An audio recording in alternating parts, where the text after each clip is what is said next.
Hello guys, welcome back to my channel. आज हम लोग एनसीईआरटी रीडिंग करेंगे of the chapter cell the unit of life. NCERT reading is must, क्योंकि NTA कहाँ से भी क्वेश्चन उठा के दे देगा, कुछ पता नहीं चलेगा। So without wasting any time, let's get started. When you look around you see both living and non living things. You must have wondered and asked yourself, what is it that makes an organism living, or what is it that an inanimate thing does not have, which a living thing has? जब तुम अपने आसपास में देखोगे तो तुमको living और non living दोनों चीज़ें नज़र आएंगे। तब तुम खुद से पूछोगे, ऐसा क्या है लिविंग में जो कि नॉन लिविंग में नहीं है। अब मैं तुमको यहाँ पे बता दूँ, जिसमें सेल प्रेजेंट होता है उसको एनिमेट बोलते हैं और living, that is considered as living. और जहाँ पे सेल एब्सेंट होता है वो नॉन लिविंग होता है और उसको इनएनिमेट बोलते हैं। To answer to this is the presence of the basic unit of life, the cell. हम लोग के लाइफ में जो कि बेसिक और फंडामेंटल यूनिट क्या है, व्हाट इज़ द बेसिक और fundamental unit of life, that is cell, जो कि हर एक लिविंग ऑर्गेनिज्म में प्रेजेंट होता है।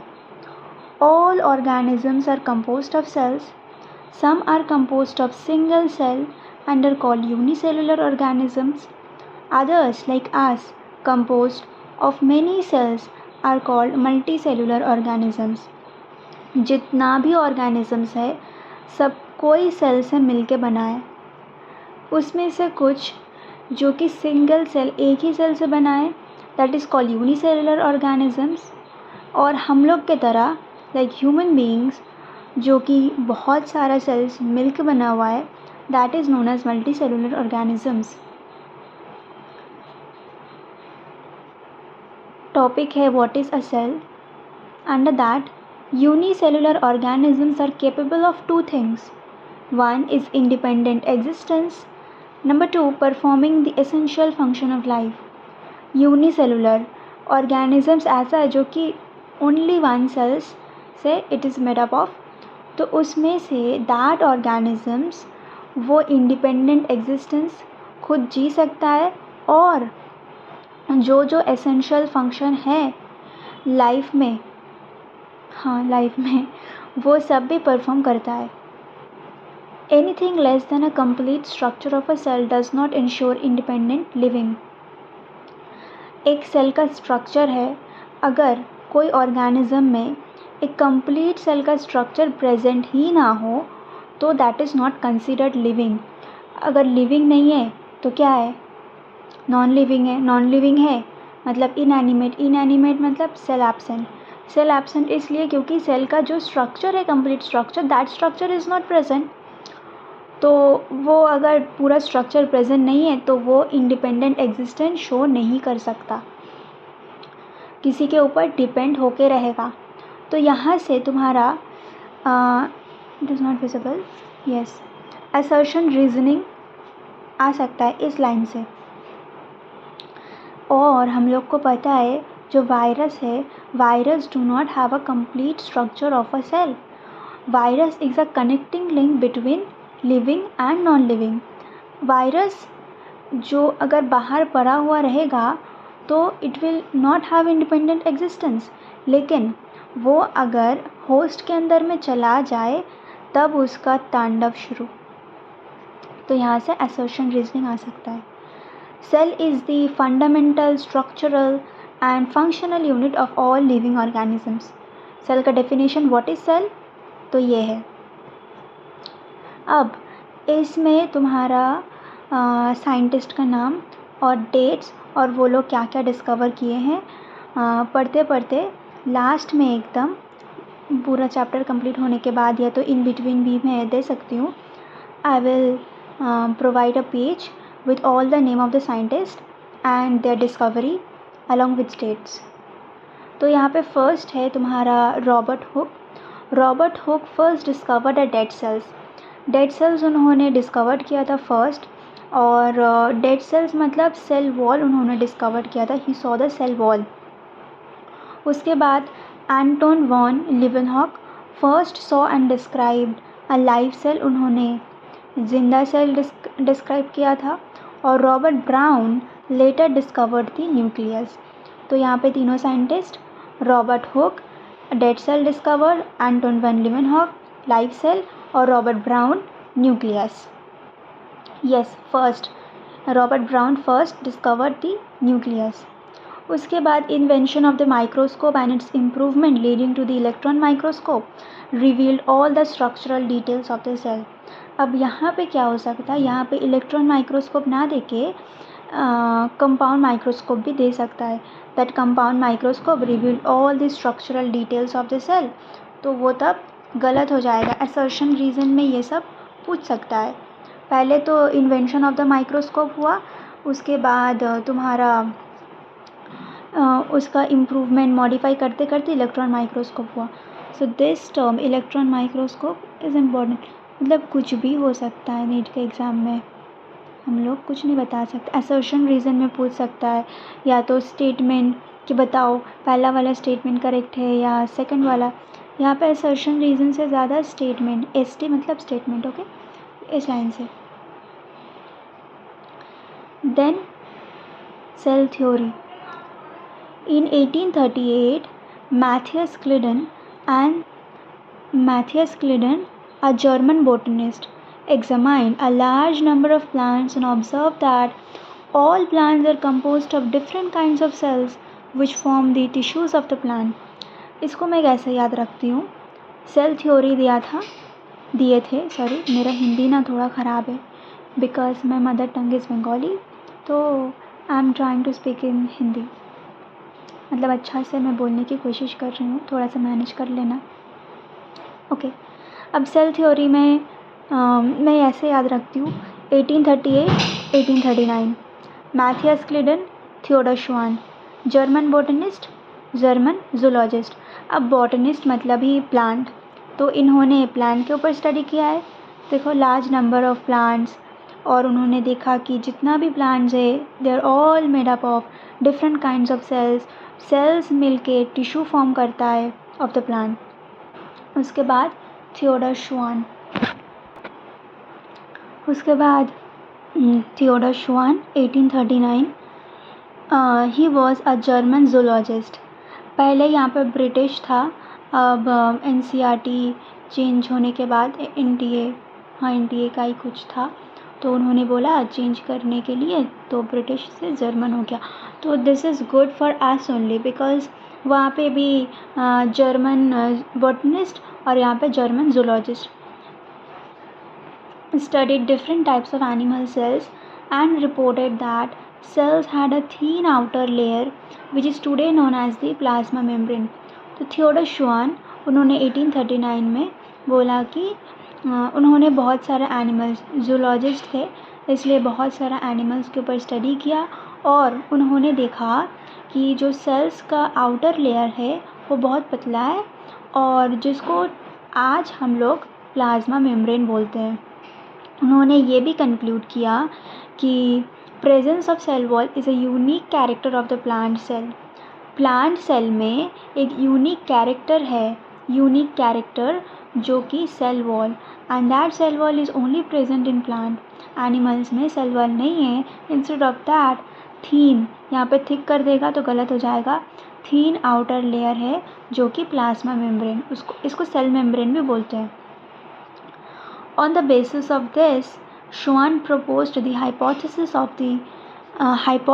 that the bodies of animals and plants are composed of cells and product of cells. अब इसके बेसिस में उन्होंने एक हाइपोथेसिस भी दिया, बोला कि एनिमल्स हो प्लांट्स हो सब कोई सेल से मिलकर बना हुआ है, और product of cells means tissues, cells से टिश्यूज़, टिश्यूज़ से ऑर्गन्स, ऑर्गन्स से organ systems, then ultimately organisms. ठीक है। Schleiden and Schwann together formulated the cell theory. अब अगर स्टेटमेंट में आ जाए कि Rudolf Virchow formulated the cell theory, और Schleiden Schwann and Rudolf Virchow together formulated the cell theory. गलत हो जाएगा क्योंकि NCERT में it is clearly written Schleiden and Schwann together formulated the cell theory, so every line is important. कहाँ से घुमा देगा, हम लोग ही घूम जाएंगे। This theory however did not explain as to how new cells were formed. Rudolf Virchow 1855 first explained that the cells divided and new cells are formed from pre-existing cell omnicellula e cellula। यहाँ पे दोनों ने cell theory तो दे दिया, लेकिन वो लोग ये एक्सप्लेन नहीं कर पाए कि नया सेल्स आ कहाँ से रहा है। तब रुडोल्फ वर्चो 1855 में उन्होंने बोला कि सेल्स तो डिवाइड करते हैं और न्यू सेल्स पुराने सेल से ही आते हैं। ओमनी सेलुला ई सेलुला मतलब new cells are formed from pre existing cells. ये भी इम्पॉर्टेंट है, यहाँ का डेट, और यहाँ पे देखो मैंने स्टार बनाया है, ये भी इम्पॉर्टेंट है। और यहाँ पे मैंने N लिखा है, मतलब ये ऑलरेडी नीट में आ चुका होगा, इसलिए मैंने शायद लिखा है, कभी ना कभी तो आया होगा, ठीक है। और यहाँ पे असर्शन रीजनिंग भी आ सकता है कि बताओ सेल थ्योरी तो इन्होंने प्रपोज किया है और प्रपोज कर दिया, और रुडोल्फ वर्चो ने बोला कि सेल तो डिवाइड करते हैं, यही उसका रीज़न है, तो गलत हो जाएगा, ठीक है। अब यहाँ पे he modified the hypothesis of, he मतलब यहाँ पे Rudolf Virchow modified the hypothesis of Schleiden Schwann to give the cell theory a final shape. इन्होंने रुडोल्फ वर्चो ने फाइनल शेप दिया था सेल थ्योरी में। Cell theory as understood today is all living organisms are composed of cells and product of cells. All cells arise from pre-existing cells, ठीक है। उसके बाद overview of sales, cell का overview. अच्छा, अगर एक सेल देखें तो उसमें हम लोग क्या क्या देख सकते हैं। सेल का outer layer cell wall, then उसका इनसाइड लेयर प्लाज्मा मेम्ब्रेन और सेल मेम्ब्रेन, साइटोप्लाज्म देख सकते हैं। उसके बाद न्यूक्लियर एनवेलप, उसके बाद न्यूक्लियोलस, ठीक है। और न्यूक्लियस के अंदर तुम्हारा DNA that is the genetic material, ये सब कुछ हम लोग देख सकते हैं। और कुछ में तो तुम्हारा membrane bound organelles, mitochondria, plastid, ये सब भी प्रेजेंट होता है, कुछ में नहीं होता है। सेल बेसिकली दो टाइप का, एक pro karyotic, pro means primitive, और कैरियोटिक तो तुम्हारा कैरियन मतलब न्यूक्लियस, प्रिमिटिव न्यूक्लियस जहाँ पे तुम्हारा न्यूक्लियोलस, न्यूक्लियर एनवेलप एब्सेंट होता है। और एक है you karyotic, you means true nucleus, well defined nucleus is present. Okay, start करते हैं। You have earlier observed cells in an onion peel and or human cheek cells under the microscope। तो तुमने देखा होगा, या तो तुम अनियन पील ले लो और ह्यूमन चीक सेल्स ले लो और उसको माइक्रोस्कोप के नीचे बैठा दो और वहाँ पे देखो। Let us recollect their structures, चलो याद करते हैं वो structures. Onion cells, it's a plant cell which is typically a plant cell, has a distinct cell wall as its outer boundary। Onion cell plant cell है, plant cell मतलब cell wall रहेगा which is a unique character of the plant. किसने बताया था, बताओ? Yes, Theodor Schwann. उसके outer boundary में cell wall रहेगा and just within it is the cell membrane और प्लाज्मा मेम्ब्रेन। अब सेल वॉल है, सेल वॉल के जस्ट अंदर तुम्हारा सेल मेम्ब्रेन रहेगा। Cells of the human cheek, अगर तुम ह्यूमन चीक लोगे तो it's an animal cell, cell wall absent. बाहर में क्या रहेगा, तुम्हारा plasma membrane, have an outer membrane as the delimiting structure of the cell. तो यहाँ पे तुम्हारा प्लाज्मा मेम्ब्रेन को क्या बोल रहा है, delimiting structure. ओके, इसको सेल मेम्ब्रेन को डीलिमिटिंग स्ट्रक्चर बोल रहा है। तो यहाँ पे तुम्हारा स्टेटमेंट आ सकता है कि human cheek have an outer membrane as the delimiting structure of the cell which is cell wall. गलत हो जाएगा, ठीक है। इनसाइड ईच सेल, सब सेल के अंदर में एक dense membrane bound structure present which is nucleus, ठीक है। यहाँ पे अगर बोल दें कि dense membrane bound structure inside each cell is known as nucleolus, तब भी गलत हो जाएगा। This nucleus contains the chromosome. अब इस न्यूक्लियस के अंदर में तुम्हारा क्रोमोसोम्स रहता है। हम लोग को पता है पहले तो क्रोमैटिन रहता है। क्रोमैटिन मतलब मैगी, मैं ऐसा याद रखती हूँ। अब मैगी या तो तुम थ्रेड कुछ भी इमेजिन कर लो, एक बाउल है, उसमें तुम all the threads you are putting it inside. अब वो तुम्हारा हो गया क्रोमैटिन। अब क्रोमैटिन तुम्हारा कंडेंस्ड कर रहा है, कंडेंस्ड करते करते क्रोमोसोम्स बना रहा है। मैं इसे याद रखती हूँ, क्रोमैटिन से क्रोमोसोम्स, और क्रोमोसोम्स फार्दर कंडेंस करके तुम्हारा डीएनए। अब देखो, nucleus contains the chromosome which in turn contain the genetic material DNA. अब क्रोमोसोम्स में ही तुम्हारा डीएनए होता है। Cells that have membrane bound nuclei are called eukaryotic. अब सेल्स, मैंने बताया सेल्स दो तरीके का होता है, प्रोकैरियोटिक यूकैरियोटिक। जिस सेल में तुम्हारा मेम्ब्रेन बाउंड न्यूक्लियाई प्रेजेंट हो वो eukaryotic. Eu means true, karyon मतलब nucleus, true nucleus. Cells that lack a membrane bound nucleus are prokaryotic। अब सेल्स जिसमें तुम्हारा मेम्ब्रेन बाउंड न्यूक्लियस प्रेजेंट ना हो तो उसको प्रोकैरियोटिक बोलते हैं। In both prokaryotic and eukaryotic cells semi fluid matrix called cytoplasm occupies volume of the cell. Prokaryotic हो यूकैरियोटिक हो, दोनों में ही एक semi fluid matrix, okay, prokaryotic cells हो, कहाँ गया, हाँ, प्रोकैरियोटिक सेल्स हो यूकैरियोटिक सेल्स हो, दोनों में ही एक सेमी फ्लूइड मैट्रिक्स प्रेजेंट होता है।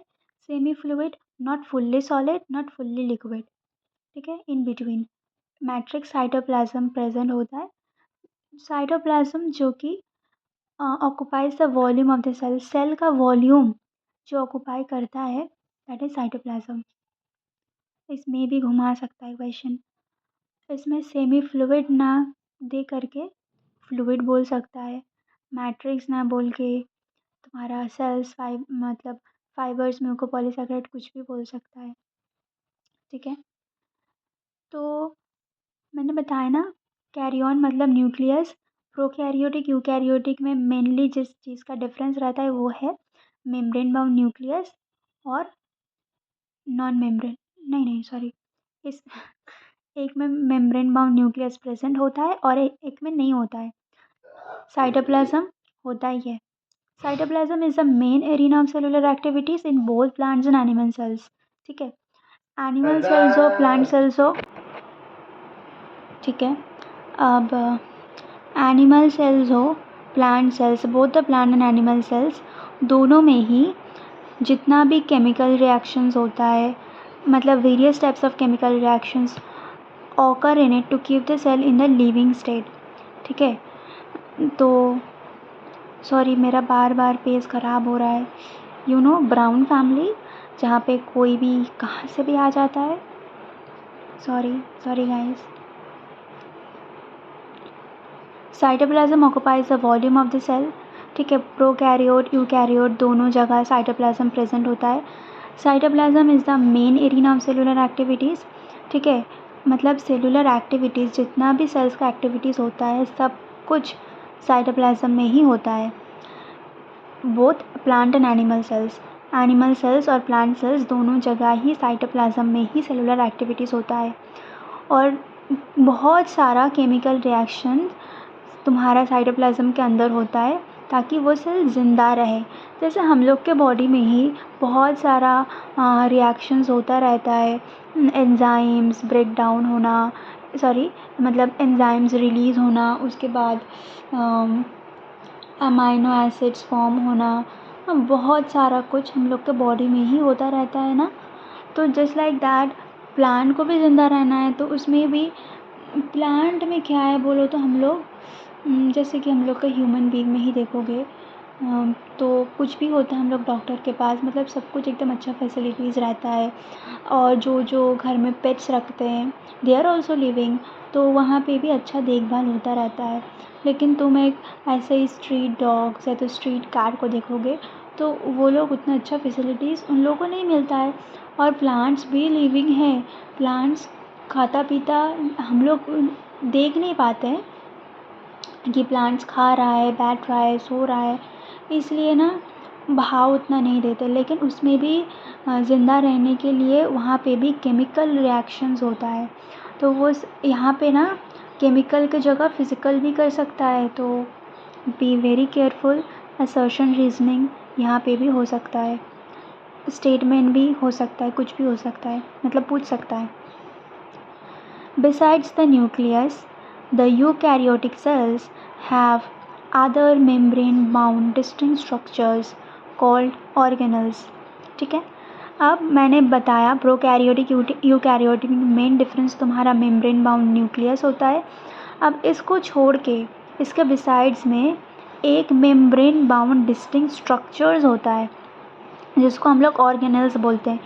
ऑर्गेनेल्स तुम्हारा मेम्ब्रेन बाउंड हो सकता है और एक नॉन मेम्ब्रेन बाउंड। जितना भी नॉन मेम्ब्रेन बाउंड है वो सब कुछ तुम्हारा प्रोकैरियोट, और यूकैरियोट में सब कुछ मेम्ब्रेन बाउंड। अब ये सब ऑर्गेनेल्स क्या क्या हो सकता है? एंडोप्लाज्मिक रेटिक्यूलम, ठीक है, सॉरी बंगाली निकल गया मेरा मुँह से, ठीक है। Endoplasmic reticulum, Golgi complex, lysosomes, mitochondria, microbodies, vacuoles. So ये सब तुम्हारा ऑर्गेनल्स है। ये सब हम लोग पीछे भी पढ़ने वाले हैं, इसलिए मैंने यहाँ पर अंडरलाइन नहीं किया। Prokaryotic cells lack such membrane bound organelles.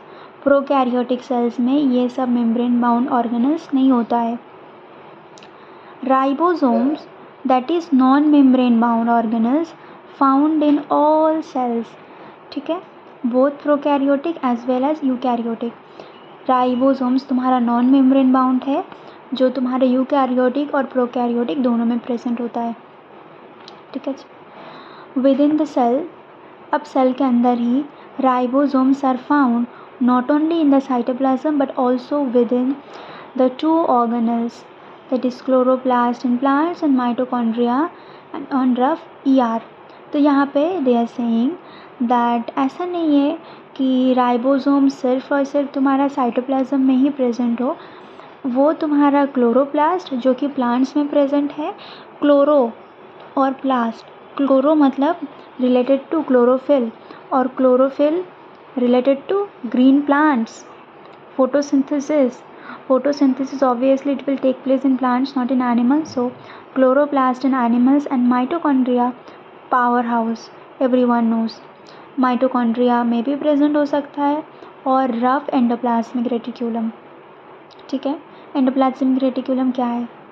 membrane bound, see organelles like endoplasmic reticulum ER। अब ये तुम्हारे एंडोप्लाज्मिक रेटिक्यूलम भी दो तरीके का हो सकता है, rough, smooth. We will discuss later part of this chapter। Then animal cells contain, यहाँ पे नीट में क्वेश्चन आ चुका है कि राइबोसोम्स, हाँ और एक बात, राइबोसोम्स यहाँ पे अगर मेम्ब्रेन बाउंड कर देगा तो गलत हो जाएगा, और यहाँ पे अगर बोलेगा कि राइबोसोम्स आर, ऐसे भी बोल सकता है ribosomes are non membrane bound organelles which is found only in prokaryotic, तब भी गलत हो जाएगा, ठीक है।